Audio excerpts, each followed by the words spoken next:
I've been sick in bed for days, and so I have not been able to jump on here and tell you that our Valentine's special is extended tonight through midnight, February 18th.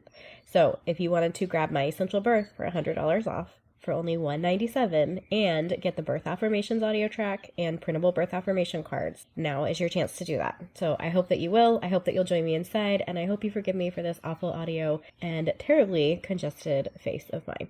See you inside. In my cesarean birth, the local anesthesia didn't work, and they tried twice. So I ended up having general. So like a part of me also didn't think that my body couldn't even react to local anesthesia. So I definitely prepared myself to not have any local anesthesia done because I just wanted to feel like I'm able to give birth without like unmedicated. Even if I choose to utilize the epidural in the end, I want to go in trusting my body that it can do its thing, and I'm fine. And if I choose to, then it's because I feel like it's the right move for me and not because I need to.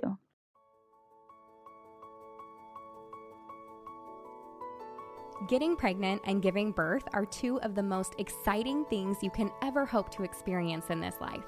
The moment you think you could be pregnant, you're frantically searching for all the best information, which is why you're here today. I'm Stephanie King, and with my many years of experience as a professional childbirth educator, doula, and lover of all things pregnancy, birth, and postpartum, I'm here to make preparing for your birth enjoyable, empowering, and totally easy. Each week, I'll cover different topics, interview professionals, and get into the nitty-gritty birth stories from mamas just like you. And when you're ready for more, you can join me in the My Essential Birth course at myessentialbirth.com, where I take you step by step through exactly how to prepare your mind, body, spirit, and partner for a birth you love. So let's get started.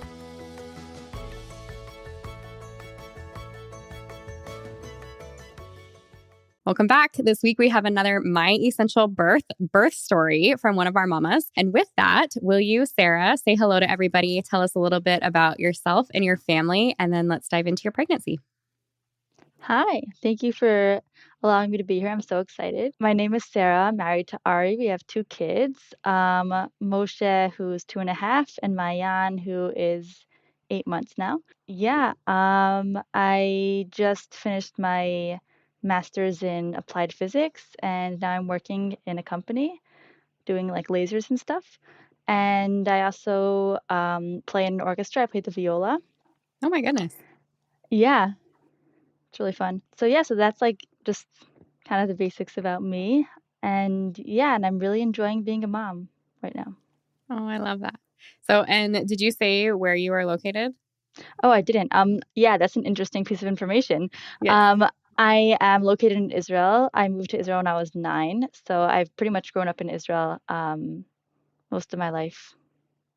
That's so neat. Okay, so I want to know, how did you find My Essential Birth? Was this like through a friend in the States? Were you on podcasts? Like, I'm very curious. Yeah. So actually, I have an uncle who was on your podcast. My uncle is Dr. Nathan Fox, an MFM No in New York way. City. Yeah. Yes. That's so cool. And you were on his podcast. So that's how I actually I first found it from you being on his podcast. And then I was like listening to your podcast all the time also. So yeah. That's so fun. I did not know about that. And that's so neat. I love the birth world, how it can be so small sometimes. That's really cool. Yeah. Okay. Well, let's kind of dive in then. Let's talk about your pregnancy. So you said this is your second pregnancy? This was my second. Yeah. Okay. So, and it's totally fine as we go, like even curious to kind of compare to your first, or I kind of want to hear the differences on, how that worked out. But just talk to me about the pregnancy and what it was like. Was it pretty textbook? Were there any kind of like weird, funny things, anything that happened throughout your pregnancy, all that stuff? Yeah. So it's funny that you actually mentioned about comparing it to the first, because I feel like I've been doing that from the beginning. Because I only have like 2 to compare. So like it's either like the first or not like the first. So I feel like with the first, I was very like type A perfectionist, like working out every day. I don't know, just like reading all the things and like listening to all the things, and then this time I felt like I kind of let go a little bit more, like as part of a preparation just to like feel like what I'm doing is good enough and like trusting myself, trusting the process. And from the beginning, there was like a whirlwind of emotions. More with the first time, I was more like straightforward. And, and also in a good way, it just kind of like took me to different places and made me discover things about myself that I didn't like necessarily know. And also just like I had a random sprained ankle in the middle of this pregnancy, which really, it really does like make you take a pause, kind of like I can't do all the ballet, whatever that I was doing. So kind of just made me, just like work with what I have and not push myself too hard. Well, awesome. Okay. Anything that came up during your pregnancies, like any moved due dates or testing that came back that kind of threw you for a loop or anything like that? Yeah. So towards the end, actually, we discovered that she was breech at like 35 weeks. Oh. And my son was actually my older one. He was suddenly breech at like 38 plus weeks.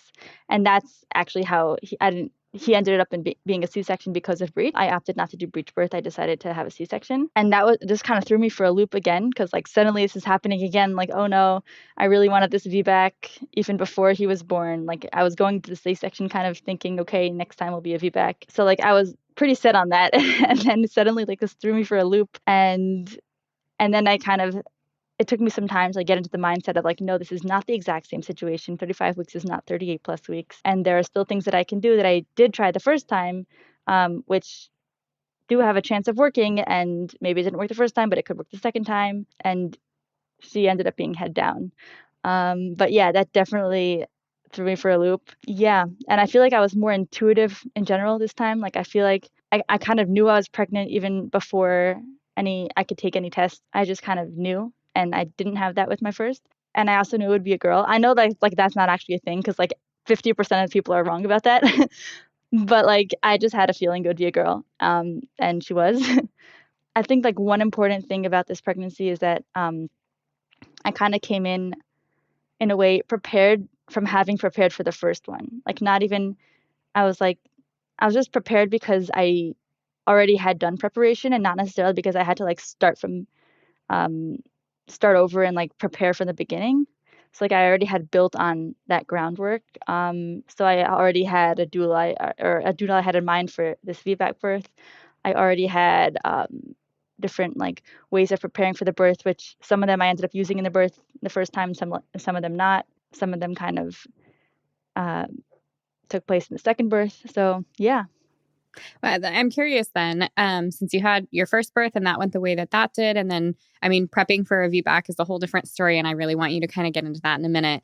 But okay, so let's go back for a sec and just talk about that breech really quick. So your first one was breech. Were there things that you did? You said that you had tried some things during that pregnancy. Did you try the same things or different things during this pregnancy? And what do you think worked? And then I'm really curious why, or if you chose to do, what was it that made you decide to do a birth course with this baby, given all the stuff that was going on? I'm just curious how you came about that.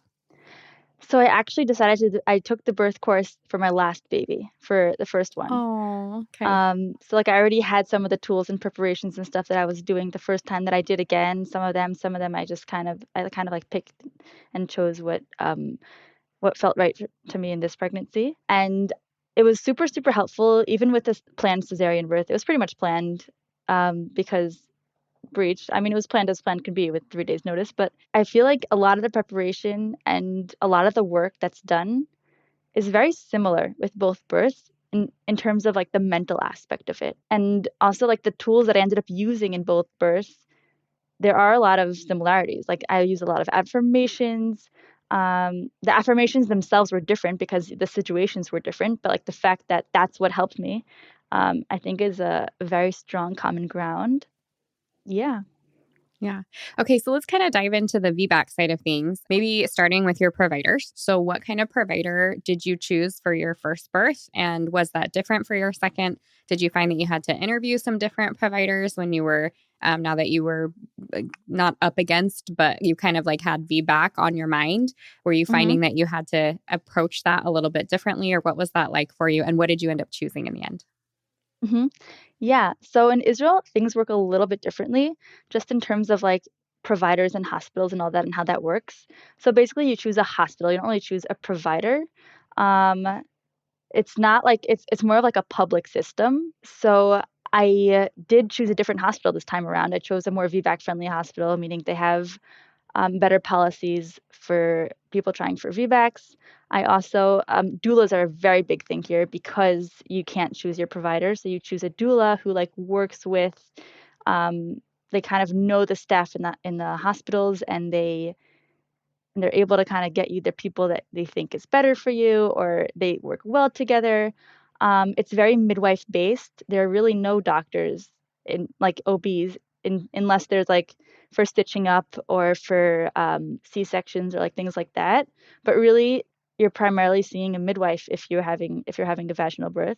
And all the midwives are lovely. I've never encountered a midwife that I didn't like. Like really, because people who go into that field are like they're just the most birth positive, friendliest people who are super passionate about it and just want the best for you, your baby, and your experience.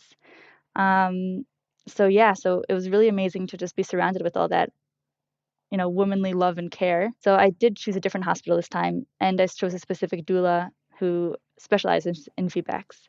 Okay. That's wonderful. I wasn't sure how the system worked there. So that's interesting. And I hmm love that doulas are big and it sounds like they work well with providers. Yeah. So that's really cool. It was interesting when I gave birth in Germany, my husband was military and we were overseas. It was the same thing where you saw midwives. Now, in our case, because we were American military overseas, they actually required us to see an OB. He was wonderful hmm too, though. He was much more naturally minded than what you would find in the United States on average. But hmm when it was birth time, it was like I didn't see him at all. He came in for less than one contraction because he started talking to me Wow. during that contraction and left before it was done. And that they weren't like 5-minute contractions. So we just didn't see him. But the midwives that's like just the standard of care, and it's who does the birth. And it's so lovely. And they are the most wonderful women. So I Yeah. love that you had that care. That's so neat. Yeah, and I actually met my midwife before. It was funny because they have a special program in the hospital that I was in that you can kind of come in before to discuss your birth plan or like whatever or like your wants and your needs and stuff like that towards the end of pregnancy. So I did that, and the person who interviewed me was the midwife who ended up being in at my birth, which is That's so really, neat. yeah, And, it was and you cool. must have liked her when you met her. I liked her. It's funny. I liked her, but I was like, oh, I don't think I want her at my birth. And then it turns out she was like the perfect person to be there. Oh, is it? Yes. Isn't that so neat how that happens? I love that. I Yeah, don't think it's coincidence at all. I think they're meant to be there. That's so cool. totally, Yes. totally. Okay. Well, how about your birth partner? Let's talk about dad. How did he support you? Did he follow along with the birth course and videos, or were you guys doing relaxation together? Did he help you eat well? Like, what was his role? Yeah. So we've done this twice, right? So like the first time he totally followed along with the videos, and we did a lot of the prep together and a lot of the practice together. The second time we did he like we were very active about prepping for the birth together also. But I would say like I was a little more hands off about it, and so he was also. Like we were just a little more like we're gonna let this happen and not try to control the process necessarily all the time down to the nitty-gritty details. So working hard for what we're preparing for, but also um, letting go a little bit more. And it also we have a toddler, right? Like that takes up a lot of time and energy. Yep.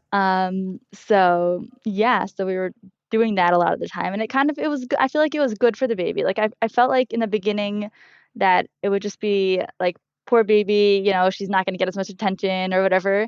But like it's actually nice to grow up with other siblings, and even as a pregnancy, like even in the uterus, like I wasn't paying as much attention to her as I was to my first pregnancy, but really like she's growing up to being a part of a family already with she's getting experienced parents, a mom who's not it's not weird for me to call myself her mom. It was weird for me in the Hmm. beginning to be like, mommy. I'm your mommy. No, I love that. I think it's so neat too, and you can probably speak to this, but I don't know about you. When I had do you have two girls, two boys, boy, girl? A boy and then a girl. Yeah. Okay. So maybe it's a little bit different. I can't speak to that because I've only had 3 boys that are my own. But when I had that second baby, I don't know why. I think I kind of expected that baby to just be like the last baby. Like they were just going to be the same and kind of how they acted or who they were or whatever. And like instantly I was like, you are your own person. Like, I don't know what I was expecting, but you're so different, like inherently different. It was so totally neat. Yeah. I even felt that in the pregnancy itself, like just that's so cool. the kind of the energy that this pregnancy kind of left me with. It was just super different than the first time. And I just feel like their mannerisms are different. Like just, yeah. So and it might be a boy girl thing. Same parents, right? Same everything, same upbringing, but like they're different. Like you are your own person, and I just love it so much. It's so neat from the beginning, from the very beginning. From the very beginning, it's very cool. Yeah, very cool. Okay, let's talk a little bit about your preparation. I know moms really like to hear like the nitty gritty. Tell me what you were doing daily. Tell me what you were thinking about. Tell me how you moved your body or what you ate. All the things that you were doing to prepare, if it was a knowledge base or whatever. And then as we get a little bit more, I would love to hear, because you mentioned some of the like breech baby stuff. Did you do when you found out baby was breech, did you head to the resource section and do all of the stuff that was lined out there? Yeah, and I also my doula helped me, and we were doing like some spinning baby stuff. Yes. And I went to the chiropractor and all that stuff. Like we were like really, I feel like I gave it my all both times, and that's why I was kind of more calm going into the C-section the first time, because I feel like I gave it my all, and this baby did not want to turn. He's meant to be breech, and I could birth him breech. I'm choosing not to, for various reasons. I just felt like it was safer for me for the baby, and it's totally legitimate to choose otherwise, but that was my choice. And and then this time I felt like it was a different situation, I guess. She was able to turn more. Like I felt like at the first time, the night before the C-section, actually, I like talked to my baby. I had a conversation basically, and I was like, just turn. Like, why do you care? Just turn. And then I did feel like while they were doing the external ECV, I felt like he tried. I felt like at some point I felt like he actually tried to turn and he just couldn't. And I was like, you know what? That's okay. That's okay. You can't do it. It's fine. We'll help you. Yeah, I love that you shared that, because you shared a couple of things that I think are really important in there. One, like we do all the things that we can, right? But then we also get to make a decision. And for you, the decision felt best. And you got to make that decision to have the cesarean birth, and you felt at peace with that. And I think that's really important for moms to hear, because you don't have to do it the way that you feel like you're supposed to for any given reason, whether that's you're supposed to have the cesarean or you're supposed to try vaginally. You get to use that mother's intuition and trust yourself in every part of the process. And it's just about having the information. So I love that you shared that. And that's where you felt comfortable. And even the like peace that you felt, like you were talking about talking to your baby right beforehand and feeling like, it's okay. Like, we're going to be okay. This is the next step. And then the next time that things just the way that they played out. And I just love how involved you were with that. And part of all the decision making. I'm sure that felt very good for you too. And I feel like that's the healing process part. Postpartum too. Yeah. It's a key part, I feel like, of giving birth, just feeling part of the decision making. That's really what makes the whole difference between feeling like you were I don't like the word in control, because the whole point is like finding a space to lose control, but like being being part of the process, being an integral part. It's like not to have it happen to you, to for you to be active in it. Yeah, I do use the term in control, but you're right. We also talk about surrender and how important it is to surrender and kind of get out of the way of your body. So I'm glad you brought that up. I feel like I want to call it something else rather than being in control of the situation, but it really is being a part of it. Active. Active is kind of what you said. And I think that's such a beautiful way to talk about it. Okay, let's talk about your preparation. So what were those daily things, weekly things? What were you doing? So I was really working out a lot, like just making sure that I felt good in my body. It's also something that's like it's always been a part of my life, even before getting pregnant. I'm an active person. I dance ballet. I don't know. I go spinning. I swim. I just enjoy being active. It feels good for my body and for my soul. And yeah, and that's just like always been a part of who I am. So of course it's going to be a part of my pregnancy also. It threw me for a loop when I sprained my ankle in my second pregnancy, but I found my ways to like keep on, being active. Still, I'm chasing a toddler in crutches and stuff, Yeah, so that was just a big part of what I was doing, just feeling physically good in my body. And I know that's not possible with all pregnancies. And I did feel a difference between my pregnancies. The first time I felt like the annoying pregnant person, that like no one would want, just like why is everything so easy for her?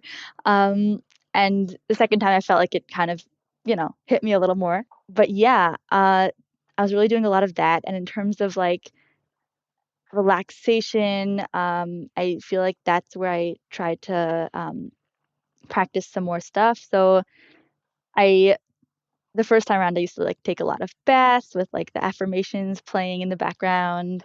And I mentioned that I'm a musician, so music is like super important to me, and I made myself a playlist of all of my relaxing classical music that like I really connect to and really love. So I was listening to a lot of that, and I was sure that would be a huge part of my birth. It wasn't.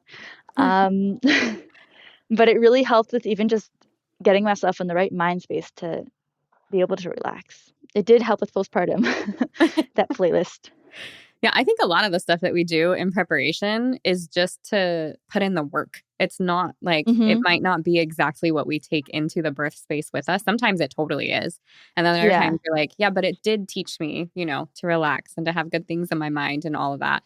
I was the same way. I was like big on massage, right? Like I was like, I wanted to Hmm. be touched. And that's physical touch is one of my love languages. As I've gotten older, it is less with more people touching me.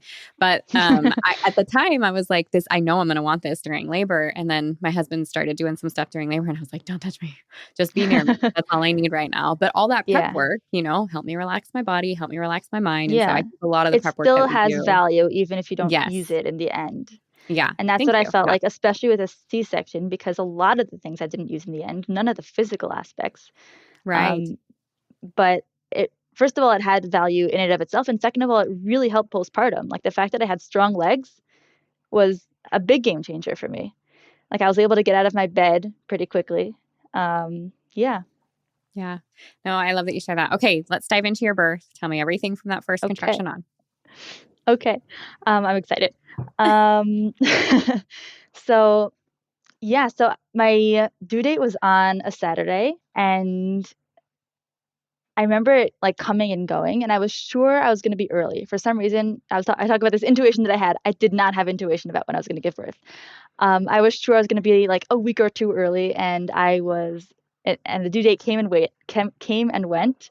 I did have like some contractions like Friday night or Saturday night, I don't remember which, but like they came and went, and like that was it. And then on Sunday I went for like a massage. I was learning how to be past my due date. Um, Kind of learning how to just relax into it and let it come when it comes and try not to like freak out too much. Obviously, like it's the conversation, like the word induction starts coming up a little bit. But actually, the fact that I had a cesarean in my past made them like not so a little hesitant to do an induction. I mean, I was like, you know what, that works. I don't really want an induction. That's awesome. Let's just wait it out. And I remember my doctor asked if I wanted to be checked, if he wanted to sweep my membranes, anything like that. I didn't want to. I just wanted to like let this baby come when it was her time. I was also I had a really bad cold, like and a cough before the week that I was due and like a little bit after. So I was like, it's kind of good that she's not deciding to come yet. I don't really want to give birth when I'm having a cough or a cold or any of that. And she did wait until I was done. It was nice of her. Yeah, so I started feeling contractions like I would say during the nighttime for like a couple of days, but only at night, and they would go away. And it wasn't like something that I couldn't sleep through. I just like feel a little action going on, and I would be able to fall asleep afterwards. Um, and then at some point, I think it was Tuesday night. So like this started like Friday night or Saturday night, and then Tuesday night, I also kind of woke up in the middle of the night from these contractions, and they started getting a little more painful. And just like painful in the sense that I like had to kind of moan through them like a little bit, just like a little like kind of. But I didn't wake up my husband. I didn't feel like I needed his support, and I preferred that he have the energy for our toddler and just for the rest of the birth. Um, and and then Wednesday morning, I kind of like wrote to my doula. Let her know what was going on, and she said that I should try to like get some sleep and take a bath and relax and whatever. So that was like the first time that I had a bath in this pregnancy, but it brought me back to like all of the bath and prep work that I was doing with the first time, and that doesn't go away. It's like it brought me right back to that relaxation mode that I was working on the first time, with the affirmations and the bath and the music and all that. And then I went back to sleep for a bit. That was just kind of the beginning of labor, I guess, which it turned into labor, but the beginning of it was just really kind of trying to relax and rest, to like let my body sleep. And the whole day I remember I was just trying to go outside also. Like the entire day I was trying to go outside and my body was like, no, I need to sleep. Um, and I was like, no, I want to go outside. And then I was like, I can't. I'm sorry. I'm so tired. So yeah, so that was funny. And then the first time I went outside, I was like actually on the way to the hospital. Like I just couldn't like, and that happened later that night, that Wednesday night. But yeah, I literally didn't even make it outside. And the whole day I was just trying to like, I was thinking, okay, I'm going to rest and I'm going to go outside. And I just didn't make it outside. Yeah, so that was like the beginning of it. And I remember at some point I was thinking, what do I do with my toddler? Do I send him to my parents' house? Do I keep him at home? Do I think this is happening? Is it not happening? And also before I was thinking a lot about like, do I want him there in the beginning of this birth? Do I not want him there? And I decided not to because I knew that having him there would mean having another person there, and like a sister or my mom or something. Um, and I kind of preferred not to do that. I don't know. I don't really know why, but that's just what was right for me. And he was really sweet. Like we read his last bedtime story together, and I was like kind of having contractions pretty frequently at that point. Um, and yeah, and so it was a really sweet moment. We read his bedtime story, and then we sent him in the car with my sister to my parents' house. And that was like the last time I saw him until he came to visit me in the hospital, like really a day after, so it wasn't even so long. Um, but yeah, it was really sweet. Um, and then the second he left, the contractions really started picking up. It was funny that like really just like what my body could do. I guess I was like holding it or something and just kind of reading his story with him and kind of like stopping every few seconds. Um, and then really the second he left, like something in me just kind of went like an exhale. Um, and really just everything started picking up that my husband didn't even have time. Like he was making himself dinner and he didn't even have time to eat it, like until before we left. Or he ate some of it, I don't know. But like, yeah. Um, and we were just kind of gathering our things, like the last minute stuff, like the charger or whatever it was. And then I felt like it was time to go to the hospital. And it's funny because one of the things that I was scared about most about this birth was the drive to the hospital. And it's not even so far. It was like a 20-minute drive, but I was just like so nervous about like not being totally able to move the way I would like to in a car, and what do I do and all that. And we specifically chose a doula who would come to the house first, and she would be in the car with us and all that, but she didn't make it to our house first. Like, and we just kind of left to the hospital, and honestly, it was totally fine. And it's funny, like sometimes like the things that like you kind of build up in your head aren't at all what what they are, what you think they are. Um, yeah. So we went to the hospital and things kind of slowed down in the car. Like things were pretty intense at home that right before we left. I think the contractions were about like a minute apart, 3 to 4 minutes, uh, lasting for a minute, 3 to 4 minutes apart, and that was for about like an hour or two. So I was like, okay, I feel like this is time by the book, and things just kind of slowed down in the car, um, which I also know can happen, and it was fine. And we decided to just kind of hang out outside the hospital, like in the grounds, instead of actually getting checked in for a little bit to see, like, maybe we'll go back home, maybe we'll get checked in. And it was actually kind of nice because it was my first time outside that day. It was actually night by then, and the air is just like amazing. I live in Jerusalem. The air here is amazing. It was March. It's like a beautiful time of year. And I kind of remember the conversation that went on in the beginning of us being outside and towards the end. Don't remember anything about the conversation, which means that I guess it was getting more and more intense, and I was like kind of getting more and more into myself. Um, and our doula got us a birth ball from inside from the hospital, and we were doing some steps. She kind of left my husband and I alone for a bit of it. My husband and me. Um, and she also helped us work through the things. And at some point, like I remember in the beginning, I was kind of looking around, seeing which people were there. Is this awkward? Is it not? In the end, I didn't care at all. I also had lost my mucus plug earlier in that day, and also at some point I wasn't so sure if my water broke or not. Just because I was like feeling a little bit wet, and it turns out it didn't break. Um, and so at some point we decided to go get ourselves checked in. We decided after the midwife's shift would change, because she said basically once you get yourself checked in, because it's a VBAC, they're going to want you on a monitor consistently, which means that you don't really want to be lying there with no reason. So kind of like during a shift change, it's kind of like they'll kind of leave you alone unless something is going on. So let's just wait till after, and then we can get ourselves checked in, which is amazing. That like, go doula. And yeah, so we did that. They checked me, and I was 4 centimeters dilated and 100% effaced. And it's funny because like I almost didn't even want to hear the number. I was like, I know that whatever it is, I'm gonna feel like I'm gonna have feelings towards that number, and I don't really want to have them. Like I kind of don't even want to know. And I actually didn't really want cervical checks.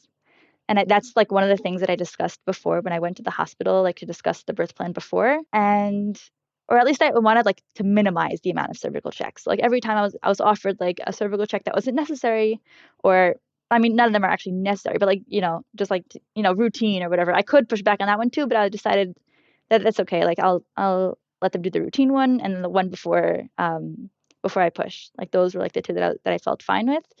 And that was like coming in. During the actual thing, I felt fine with more, but yeah, so I felt like really good about like they were super good about waiting till I was ready, about letting me tell them now you can do the check. And I was really nervous about it. I heard that it's painful, and honestly it was totally fine. Maybe again because I built it up in my head. I'm not saying you should build up things in your head. uh yeah. And there were some things that I really was sad about, like random things, like about the checks and about not wanting too many people in the room. Only people who actually had to be there should be there, and that kind of thing. But there were certain things like more major things that I was sort of undecided about going in. And one of them is, do I want an epidural or not? And it's kind of funny because most people have kind of stronger feelings towards the epidural. Either like they really want to go unmedicated or they really want an epidural. And I guess I should also mention that in my cesarean birth, the local anesthesia didn't work, and they tried twice. So I ended up having general. So like a part of me also didn't think that my body couldn't even react to local anesthesia. So I definitely prepared myself to like not have any and local anesthesia done, because I just wanted to feel like I'm able to give birth without like unmedicated. Even if I choose to utilize the epidural in the end, I want to go in trusting my body that it can do its thing, and I'm fine. And if I choose to, then it's because I feel like it's the right move for me and not because I need to. So I went in kind of open-minded. Maybe this will be a tool that I will utilize, maybe not. And I'm going to start with trying to utilize water and laughing gas. And then if I want to, I can also do the epidural. So yeah, I ended up not doing the epidural, which was funny because everyone was sure that like if I'm undecided, it means that I'm gonna do the epidural. But that's not necessarily true, I guess. I don't know.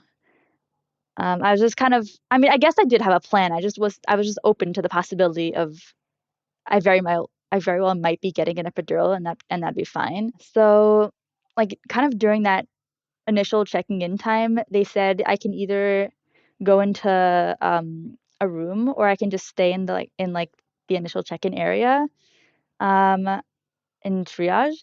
So they said like the advantage of staying is that I won't be put on a clock basically. Like they won't have to like time or whatever. And so I decided to stay in triage, and also it was pretty manageable at that point. Like I felt like I didn't really need any pain relief.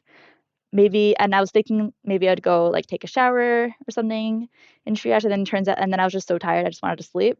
Um, which is funny to say like while you're in labor and having pretty, consistently somewhat intense contractions. But yeah, but that's what I felt like my body needed. So I just lie down on my side, and I'd kind of like sleep in between contractions, which is also something funny that like I discovered that there is actually a lot of time in between contractions. Um, I mean, I don't know about a lot, but like there's time, and there's a significant amount of time during contractions where like the contraction isn't there, but like there's like a shift in a focus and all that, and like that's a time to like regain focus, or you know an opportunity for a new start if there was a bad contraction, um, to like shift my mind kind of to different affirmations that I was practicing. Yeah, so I felt like that was definitely a very important part of my birth, like the opportunity to stay open to change, and just even like with every contraction, like comes a new opportunity to feel it differently. And then at some point I said something like I need pain relief. I want to go to the shower or something like that. So they were going to check me before they admitted me to, I don't really know exactly what it was. I wasn't really with it at that point, but like another room before going into the actual labor and delivery rooms that has a shower. And so they said, "Do you mind if we check you again to see where we're at so we can know if we're going to send you to that room or to labor and delivery?" And they checked me and I was 7.5 centimeters. So they said, "Okay, and this was like, I feel like I don't know exactly what time it was, but I do know that I checked in at like midnight and the baby was born at like 5 a.m. So like probably somewhere around the 2 or 3 hour mark. I don't really know. And yeah, so that was, oh, it was two things actually happened at that check. So I was 7.5 centimeters, and she said that she thinks the baby might be in face position, which means that like the face is coming out before, like the face is the thing that's kind of facing out and not the top of the head. Mm-hmm. And usually that means cesarean. Oh, really? That's what they said? They they didn't say that. Right, my doula said that because she knows that that's what it means, and she trusts this midwife that like if she says I think I might feel. She told me afterwards. She said if this midwife said I think I might feel means that this midwife feels it, and she just doesn't want to like 100% say, they need, that's what you would need a doctor for, to like officially check and officially make that, I guess, diagnosis. But yeah, so she said like she kind of started, she thought at that point she thought it was going to be a cesarean birth. So she kind of started preparing me a little bit. She said, sometimes they like, they like to do a cesarean if it's face position. Um, I don't know. And she just kind of said that, and that was it. Um, and in my head, when I heard face position, I heard sunny side up. Sunny side up. They're two different things. It's not the same thing. But like that's what I heard in my head. I was like, oh, what's the big deal? Whatever. So they'll just turn her with a vacuum. I don't know. Like it's fine. Um, it's funny that that's what I heard. I don't know. Like that's just like what kind of registered. And she said, yeah, like the cesarean. I was like, no, they don't. I didn't say that, but I was just like, that's like kind of what happened in my head. I was like, this is not happening. It's not like I was against it. Like I felt like the entire time I was grateful for the opportunity, like even to even attempt a VBAC, or to even go into labor, or to experience a contraction, even like especially when she was breached towards the end, and I thought this might be another repeat cesarean. Um, and and I just like when she turned, I was like super grateful for that. Um, yeah, so it was like really kind of pivotal moments, I guess, along the way that I just felt like I was in the process and not necessarily looking towards the end, which really helped with contractions, like not necessarily thinking, or the fact that it only happened once kind of reveals how much I actually wasn't thinking about it. Like, oh my gosh, that was so painful. What's the next one going to be like? Or what's the next hour going to be like if that was really hard? And the truth is not that they do kind of progress in intensity, but it's not linear, meaning it's not that each one is more intense than the last one, at least for me. It also depends on positions. It depends on a lot of things. And also mindset really makes a difference in the experience of the pain. Yeah. So they thought, so basically then I went to the labor and delivery room, waiting to be checked by the doctor to see if it was actually face position or what the story was. Um, and then I couldn't go in the shower at that point because we had to like wait for the doctor. So I did the laughing gas, which was awesome, honestly.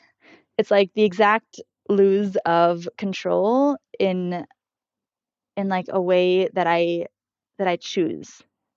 So it was like with the surrounding that I chose, or the people that I chose, and then I decided that I can totally like, that you can totally. It's not really totally conscious at that point because I was kind of towards the end of labor, so my mind was like super internal and not really like looking around. Like I can't tell you what that room looked like. I don't know. And I even remember like after the birth, kind of coming out of the room being like, oh, there was all this space in here. I had no idea. Just because like I wasn't, my eyes were pretty much closed. I wasn't really looking. I went right to the bed and kind of hugged it, like knelt on, I was kneeling on it and I kind of hugged it like with the mask, and kind of like breathing through, thinking about my affirmations and kind of saying them out loud a little bit, moaning a little bit. I feel like low voices is what really helped me also, like low sounds, like that I was making. Like you were making low sounds? Yeah, I was Mm. making low sounds as opposed to like, I suppose like stubbing your toe and you're like, ow! It wasn't Right. like that. It was more like, like, Right. Yeah. And then, and I don't remember exactly at what point this happened because in my head it wasn't so dramatic. The whole this might be a C-section thing, but like at some point they checked me and she wasn't in that position. I do remember though on the way to the labor and delivery room, they asked me again. They said, "This is pretty much your last chance at an epidural if you want one." And that was like the only point that I kind of got a little bit like, I don't know. And I kind of looked at my husband and he said, "I think we have a good plan. Like I think we can try to take a shower, and if not, then we can try the laughing gas, and if that's not good enough, then we can ask for an epidural." He kind of like reminded me and grounded me about like what our plan was, and that really helped in that moment. And also like he was just kind of always saying words of encouragement, which also really helped. Um, yeah, I guess speaking of love languages, I guess mine is like Yeah. words of affirmation. That's what it I sounds love it. like. It helps to know it going in. That's awesome. Yeah. Yeah. Um, he just would tell me like you're doing awesome, and that's really all I needed to hear like at that point. That's like made it such a big difference to me to feel like I'm doing a good job, even though he had no idea. Like this is his first labor that he's attended also. It was my second birth, but it was my first labor. Yeah. And then I feel like at some point I kind of recognized that I was making the sounds of pushing without realizing that I was actually pushing. I kind of heard what I was doing and I was like, "Oh, that sounds like pushing."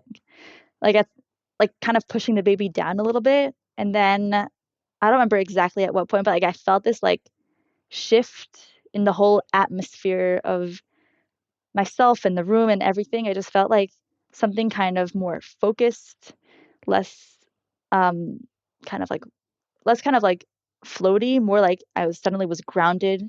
I was opening my eyes. I don't know, I was like looking right at the people. I was having conversations.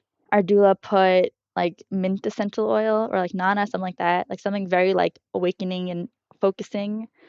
And I had this kind of mindset shift before. Oh, this was like right after the the midwife checked me and I was 10 centimeters, I think. I think like that's when it was. And I had this like shift of like mind. Yeah. And then at that point she said like, do you feel like this is like a sacred time? Do you feel like you want to say any prayer? And it's funny because like I'm not always open to that kind of thing. But like at that moment it felt really right to me. Especially because like what Israel has been going through in the past, 2+ years. And at that point, like at the point when I was giving birth, we still had like live hostages that weren't with us, and kind of like everyone kind of like picked a hostage that they were their person kind of thing. Like that's just kind of what ended up happening a lot of the time. And like I had names in my head and like pictures in my head of people, and yeah, and I just didn't expect that to like erupt from me. I don't know. She said like prayer, and the first thing that I said was like release the hostages. Like that was like the first thing that came out of my mouth. And like it's just always in the back of your mind, I guess. Like living in Israel, you're just always in. I mean, thank God all the live hostages are home now. We're still waiting for the last couple of bodies, but really, it's just such a crazy time. Like this whole war situation, and there's like a big baby boom also because of it. People feel like they just need to bring something is like so focusing about that kind of atmosphere that you just kind of really realize what's important. It's kind of like grief in a way that you just kind of your whole mindset shifts to like what is actually important in life, and that is life itself, and that's birthing and a lot of different things. And yeah, so I felt like suddenly that was part of like the openness to like new opportunities. That was like something that I didn't expect to happen, and it did, and it was really like it was an amazing experience. Yeah, and then I was pushing. I was like pushing on like on my side in the beginning, and then I switched to my back. I felt like I was pushing. She asked if I can switch to my back. It didn't come from me, but like I tried it and it felt really good. Even though I knew it was like, it's okay if I tear more, but like it felt like it was the right position for me to be in at that moment. And that might be something that I'm gonna try differently next time, because I did have some tearing, but that's okay. um, and this whole time her water never broke. My water never broke. Like she was still in her amniotic fluid sac. And I've been offered like a bunch of times, like, do you want me to break the waters? Do you want me to break the waters? And the whole time I was like, is there a reason? Like, why do we need are we good? Do we need this? And she's like, not really. Just if you want to push things along. I was like, I feel like things are kind of progressing. Like, I don't feel the need to break the water. Which was kind of nice that she offered, but she wasn't super pushy about it. Yeah, so I felt, and then she ended up being born. Like the water kind of like the amniotic fluid sac started coming out. Like that's what I felt come out, not the head, the sac. Oh, how neat. Yeah, it was really cool. And then there was like a huge spring, I guess, and her head was out. Yeah, so it was really cool to like have that experience, I guess, with like the water, and not having the water be like what guides her out. And that is also a big part of what her name is. Her name literally means spring in Hebrew, Mayan. Yeah. So that was amazing. And then they put her on me, which was a new experience for me also, because the first time I was under general anesthesia, and he was on me, but I didn't know that, I guess, at the time. But my baby, Mayan, she was on me, and it was just a whole bunch of emotions going on there. It was like such an amazing moment, and that's always been the moment that I cried at birth videos. Like when the baby comes out, Yeah. it's like you feel that emotion even through the video, and then it happens, like it's you who's in the, it's not the video, it's you. And it was just, what an amazing moment. The baby was on me, and yeah, and it was, yeah, she was alive, she was here. Yeah. Oh, that's so beautiful. Can I take you back in the story just a touch? Mm-hmm. And if you can tell us kind of at the beginning, so you said you were having contractions for a couple of nights, and then when did you realize that it had like kicked in? Because I know like prodromal labor is not uncommon, and I feel like we see it a lot more now than we have in the past. And so Mm-hmm. for moms that are listening, and I'm sure the question is, but how do I know? And at some point you're going to know, right? But Yeah. what was there, like what changed, what shifted?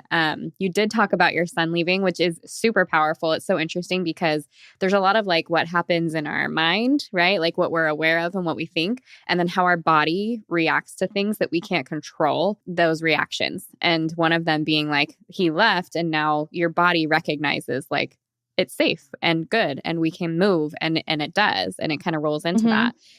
Yeah. But if you can kind of talk about maybe what your contractions were doing, where you felt them, how you worked through them, like what was going on mentally, what were you telling yourself, how were you moving your body, what help did you have from your birth partner, all of that, kind of walk us through the contractions part of things. Yeah. So it's funny because if you would have asked my husband if that was the right time to send my son to my parents, he would have said no. Or he would have at least said like, "Are you sure?" Like, but he kind of trusted me that like, "All right, you think it's time, that's fine." But it's funny because I was actually asking friends like what contractions felt like before going to labor this time, even though I had already given birth. Like they thought I was kidding, because my first birth didn't involve any contractions. And so I had a friend describe it to me pretty accurately. It's like, as I asked like what's the difference between kicks and contractions, and she said contractions are more like all over, and kicks are kind of more in specific areas. So I felt it, and then I knew that's what it was. But I didn't. But again, the beginning wasn't even painful. It's just like, oh, that's okay. That's probably a contraction. Okay, good night. Like, and I didn't even want to tell my husband in the beginning because I didn't want him to get too excited and be awake. But I did, because and yeah, and we did fall asleep, and it was fine. And like in the beginning, I kind of worked through them by distracting myself more than actually being in the moment, which is what did happen towards the end. But in the beginning, I was kind of more like, I don't know, like watching a video or something during, or just like kind of focusing on um, something external, really, most of the time, like reading my son a book, or um, yeah. And at some point, like, and I also knew that from before, like we had practiced with like, like the ice cubes, Yeah. practice like different things. So I practiced with distracting myself, and which does work with ice cubes because it's not so painful. I mean, it does feel very painful in the moment, but um, and I also tried like the method. I said, okay, like this is not going to work with with something else, like with something like birth. So I'm going to try to kind of be in it more, like feel the pain, feel where the pain is in my hand, feel something else going on in my body, feel different kind of things that had to do with where I felt the pain itself, or at least kind of focusing me on my own body and not trying to distract me from it. So I did kind of come with somewhat of a knowledge, I guess, or of how my body reacts, or how I like different things that I can use. And affirmations was a big one for me. I think I've said that word like 17 times already. um, yeah. Yeah, I love that. And I mean, everybody's going to have their own thing, but Hmm. whatever works for you and you can share with other people, I mean, that's going to be great for them too. How were you working through contractions? Like you talked a lot about distraction. Were you moving through them a lot? Did it help to kind of stay Hmm. in one area? Did you have help, like Yeah. external help? I was definitely moving a lot. Um, and I did have help in the beginning. I didn't really necessarily feel like I needed help. And then as things progressed, definitely. I liked the position of like being kind of on the ball with my hands, and like my knees were on the floor, and like he would kind of push against my back. I felt it more in my stomach. I didn't really feel anything in my back. I'd say pretty much the whole time. I don't think I felt it in my back at all, which is interesting. I kind of expected to. They also say like ballet dancers feel things in their back. Wasn't true for me. Interesting. I haven't heard that. That's interesting. Yeah, I don't know. Yeah, and I did need help, and then I kind of sent my husband to shower at some point. I said, "I'll be fine. I won't need your help." And I kind of probably did need his help at that point. So yeah, so like I don't know. Just different things worked at different points, I guess. Yeah. Great. That's great. Okay. Tell me about the birth course. I want to hear a little bit about that. What did you love about it? What do you think it helped with, or what did it help you overcome? How did it prepare your birth partner? What are those specific things you took from it that were so helpful? So I think the find it and flip it exercise was super helpful for me in just coming more open to different possibilities and still feeling okay with the outcome. And this was especially true with the first one because the outcome wasn't what I, pictured in my head. Um, but but it was even true the second time because my doula has a thing like the acronym VBAC stands for vaginal birth vaginal birth after cesarean, and so she says VBAC stands for very brave and courageous, because the truth is VBAC birth is different than birth that's not like vaginal birth that's not after cesarean. And in the beginning, I was kind of disappointed to discover that because I kind of thought, all right, it's just take two, right? Like it's not like what's the difference? Um, but there is a difference. The difference is, we're kind of looking out for different things. But the true difference that I felt was that I had already experienced kind of the worst case scenario, or at least what I thought could be, a worst case. There's obviously like much worse things, but, a worst case scenario is in my head was a cesarean, and I already experienced it and it wasn't so bad. And, I lived to tell the tale. And like that was kind of the power of having a feedback is not having that fear factor as much. Because like what's the worst that can happen? I'll have a cesarean. Like that's fine. Yeah, so like releasing fear I feel like was a big part of my prep this time around, especially. Well, great. Okay. Now, I like to end these episodes with your best advice for moms and best advice for dads. So what is your best advice? Okay, so I'll say for moms, it'll be trust your gut, trust your instinct.